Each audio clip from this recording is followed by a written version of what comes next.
Cadence of Conflict, Asia, May 28, 2018. The U.S. disinvited two countries this week, not only North Korea, but also China, from the biannual naval exercises in Hawaii. Both disinvitations were a rescinding of a previous invitation after less than friendly saber-rattling from the former invitee. Kim Jong-un's loud mouth is widely known, so the North Korean disinvitation came as no surprise.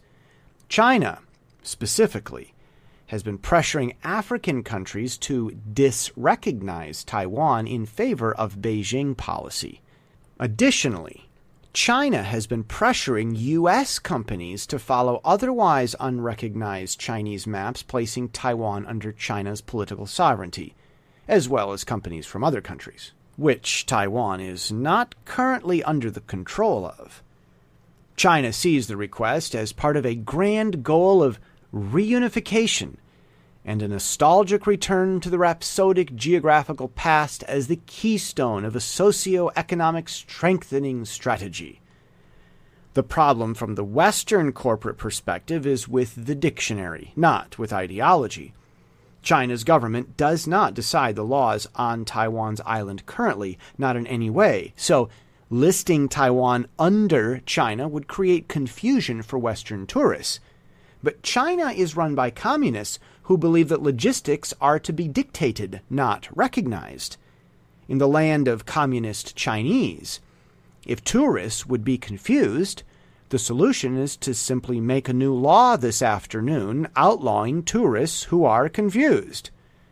So Beijing doesn't believe the West has any legitimate problem with the policy, but that Western companies are only trying to spite Beijing. Washington, however, does view the problem as ideological.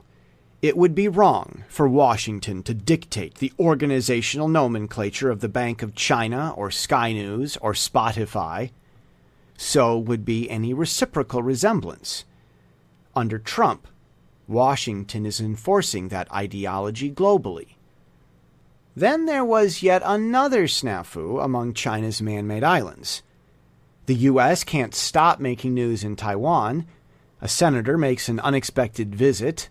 U.S. weapons developers are planning to set up shop in Taiwan. The U.S. and Taiwan have decided that they can't build Taiwanese submarines fast enough. And the U.S. has decided that Taiwan needs the absolutely best defense to respond to Chinese saber-rattling, not only asymmetric defense. All of this is remarkably irritating and disrespectful to China. China hates few things more than being disrespected, and that is the cadence of the conflict already seen in the Pacific.